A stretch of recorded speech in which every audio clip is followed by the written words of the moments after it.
Yo, halo guys, sebelum gua lanjutin ke pembahasannya, gua nggak bosen-bosen ngingetin ke kalian dulu, yuk dukung dulu channel ini dengan pencet tombol subscribe dan loncengnya di bawah ini, agar kalian tidak ketinggalan update dari channel ini.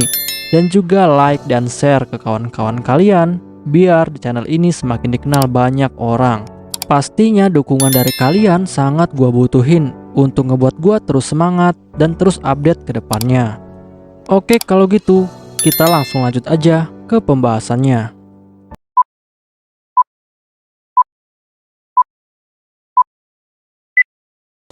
Ya halo guys, di video gua kali ini gua bakal ngebahas light novel Mahoka Koko Naruto Seimeijin Company volume pertama chapter ke-9. Di chapter ini bakal dibahas tentang pencurian teknologi reaktor bintang bagian kedua. Untuk kalian yang belum nonton chapter sebelumnya, silahkan ditonton terlebih dahulu. Malam ini pesta peresmian atas berdirinya perusahaan generator stellar. Ternyata pesta ini telah berlangsung tanpa ada hambatan. Dan di dalam pesta ini, Tatsuya juga telah ditemani oleh Miyuki dan juga Lina. Dan sebagai tuan rumah, mereka bertiga pun mulai menyapa para tamu penting dari berbagai perusahaan yang ada di dunia. Bahkan di dalam pesta ini, ternyata Miyuki dan juga Lina telah menarik banyak sekali perhatian dari para tamu. Tetapi tidak hanya mereka berdua saja yang mendapatkan banyak perhatian. Karena ternyata Mayumi juga dengan penampilannya, dia telah berhasil mendapatkan banyak perhatian. Sedangkan untuk Kyoko, ternyata dia juga cukup menarik banyak perhatian di kalangan para tamu dewasa. Tetapi sayangnya di sini, Tatsuya tidak melihat adanya Tookami di dalam pesta. Di sisi lainnya, di sebuah kapal kargo yang dekat dengan Pulau Miyaki, saat ini Janus sedang melakukan pengamatan terhadap Pulau Miyaki. Dan ternyata kedua orang ini memiliki wajah yang sangat mirip, atau bisa dibilang mereka ini adalah kembar. Yang satunya namanya adalah Bahadur, dan yang satunya lagi adalah Bahaman. Dan dari hasil pengamatan mereka ini, mereka pun akhirnya mengetahui jika keamanan Pulau Miyaki saat ini sudah ditingkatkan, dan akan sulit bagi mereka untuk bisa menyusup kembali ke Pulau Miyaki. Lalu Bahaman bilang kepada Bahadur. Bahaman bilang jika sebenarnya dia tidak mau bertemu dengan para penyihir keluarga Yotsuba, karena hal itu akan sangat merepotkan. Bahadur yang mendengar hal itu, dia pun lalu bilang kepada Bahaman. Bahadur bilang bahwa mereka harus segera mencari tahu lokasi dari pusat reaktor bintang. Karena di sana, mereka pasti akan mendapatkan banyak informasi tentang teknologi reaktor bintang. Tetapi, setelah mereka berdua berpikir cukup lama, Bahaman pun akhirnya mendapatkan sebuah kesimpulan. Dan Bahaman bilang kepada Bahadur bahwa kemungkinan data itu tersimpan di perusahaan FLT. Tetapi Bahadur langsung menjawab. Bahadur bilang bahwa memang benar kemungkinan data itu berada di perusahaan FLT. Tetapi dia juga sangat yakin jika data itu juga pasti ada di Pulau Miyaki dan disimpan di suatu tempat. Dan setelah mereka berdiskusi, mereka pun akhirnya membuat sebuah keputusan. Dan keputusan itu adalah mereka akan melanjutkan misi ini dan akan segera membuat rencana selanjutnya agar mereka bisa menyusup ke Pulau Miyaki. Di sisi lainnya, pesta pendirian dari perusahaan akhirnya selesai. Dan setelah para tamu pergi meninggalkan ruang pesta, Tatsuya, Miyuki, dan juga Lina, mereka bertiga pun langsung pulang ke rumah mereka yang ada di Pulau Miyaki. Dan setelah mereka sampai di sana, Tatsuya pun langsung berterima kasih kepada Miyuki dan juga Lina atas kerja keras mereka malam ini. Dan setelah itu, Tatsuya pun langsung menyuruh Miyuki dan juga Lina untuk segera mandi terlebih dahulu, sedangkan dia akan beristirahat sebentar. Tetapi saat dia baru masuk ke kamarnya dan ingin mengganti pakaiannya, tiba-tiba saja pintu kamarnya diketuk oleh seseorang. Dan orang itu ternyata adalah Miyuki.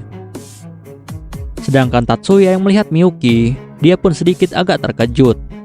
Tetapi Tatsuya langsung menyuruh Miyuki untuk segera masuk. Dan setelah Miyuki masuk ke kamar Tatsuya, Miyuki pun lalu bilang kepada Tatsuya bahwa dia telah menyuruh Lina untuk mandi terlebih dahulu. Tatsuya yang mendengar hal itu, dia pun akhirnya langsung mengerti. Tetapi di sini Tatsuya sangat tahu bahwa Miyuki sengaja melakukan hal itu adalah karena dia ingin berduaan dengannya. Lalu setelah itu, Tatsuya pun langsung mendekat ke arah Miyuki dan langsung memeluknya. Bahkan Tatsuya tanpa ragu-ragu, dia pun langsung mencium bibir Miyuki. Tetapi, tidak ada penolakan sedikit pun dari Miyuki. Bahkan hal ini malah membuat Miyuki sangat bahagia. Dan perlu diketahui, bahwa sampai saat ini hubungan Tatsuya dan juga Miyuki sudah mulai berkembang ke tahap seorang kekasih. Dan bagi mereka berdua, ini adalah sebuah kemajuan yang sangat besar di dalam hubungan mereka. Dan setelah Lina selesai mandi, Miyuki pun dengan cepat langsung pergi masuk ke kamar mandi dengan wajah yang sangat memerah. Dan Lina yang melihat hal itu, dia pun akhirnya menjadi sangat curiga. Lalu Lina langsung bertanya kepada Tatsuya, kenapa wajah Miyuki sangat terlihat merah, dan apa yang telah mereka lakukan saat dia sedang mandi. Tetapi Tatsuya dengan santai, dia pun lalu menjawab. Tatsuya bilang bahwa dia dan Miyuki telah berciuman. Lina yang mendengar hal itu, dia pun menjadi sangat gugup. Lalu Lina bertanya kepada Tatsuya, apakah selama 3 tahun ini mereka hanya sampai ke tahap itu? Tetapi Tatsuya langsung bilang kepada Lina. Tatsuya bilang bahwa jika Lina ingin mengatakan hal itu, dia harusnya merasa sangat malu. Karena hal itu terlihat seperti remaja rendahan pada umumnya yang melakukan hal mesum. Lina yang mendengar hal itu, dia pun akhirnya menjadi sangat malu. Dan setelah itu, Lina pun lalu bilang kepada Tatsuya. Lina bilang bahwa sebenarnya ada hal serius yang ingin dia bicarakan dengan Tatsuya. Dan Lina langsung memberitahu Tatsuya bahwa sebenarnya dia telah meminta bantuan dari Stars untuk menyelidiki tentang identitas Tookami Ryosuke. Dan dari hasil penyelidikannya itu, dia pun akhirnya mendapatkan sebuah informasi.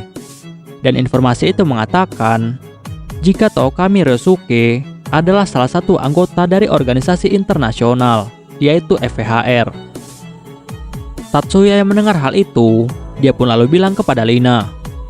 Tatsuya bilang bahwa sebenarnya dia pernah mendengar tentang organisasi FVHR.